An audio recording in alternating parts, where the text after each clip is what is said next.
आज अनेक महिन्यांपासून चालत असलेला न्यायालयीन लढा जो सर्वसामान्य शेतकऱ्यांचा होता, फूल विक्रेते कार्यकर्त्यांचा होता आणि साई भक्तांचा होता, अशा लढ्याला आज यश मिळालं.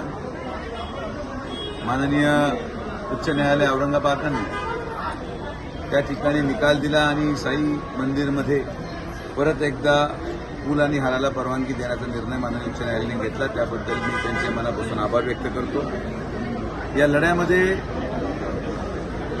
राहता तालुका कृषी उत्पन्न बाजार समिती माननीय नामदार राधाकृष्ण विखे पाटील साहेब यांच्या नेतृत्वाखाली दाखल केलेली शेतकऱ्यांच्या माध्यमातून जी असलेली याचिका आणि त्या याचिकेवर सुनवाई घेत असताना कोर्टाने दिलेला निर्णय या गोष्टी सिद्ध करते की फूल उत्पादक शेतकरी आणि फूल विक्रेते या दोन्हींच्या पाठीमागे फक्त एकच व्यक्ती उभा होता, ते होते माननीय नामदार राधाकृष्ण विखे पाटील साहेब. त्या ठिकाणी अनेक आरोप विरोधकांनी आमच्यावर करायचा प्रयत्न केला. पूर्वहार बंदी ही विखे पाटील साहेबांनी केली असा आरोप करण्याचा प्रयत्न झाला, पण हे सगळे विरोधक विसरून गेले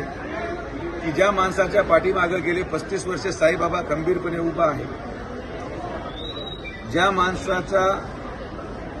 पाठीमागे 35 वर्ष बाबांचा आशीर्वाद आहे, त्याला पुन्हा एकदा बाबांचा आशीर्वाद मिळाला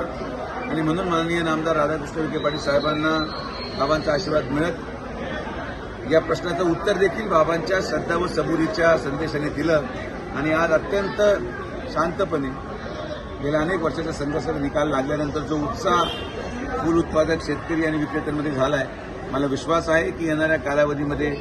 जी काही अर्थव्यवस्था यावर उपलब्ध होती, अवलंबून होती, ही सगळी अर्थव्यवस्थेला चालना मिळेल आणि आज हा विजय हा सर्वसामान्य शेतकऱ्यांचा विजय आहे, फूल विक्रेत्यांच्या सर्वसामान्य घरातल्या कुटुंबांच्या प्रार्थनाचा विजय आहे आणि या सगळ्यांच्या पाठीमागे मी विश्वास व्यक्त करतो की माननीय नामदार राधाकृष्ण विखे पाटील साहेब या मतदारसंघामध्ये 1 लाखापेक्षा जास्त मताधिक्याने निवडून येतील, याबाबत आता कुठलीही शंका राहिलेली नाही.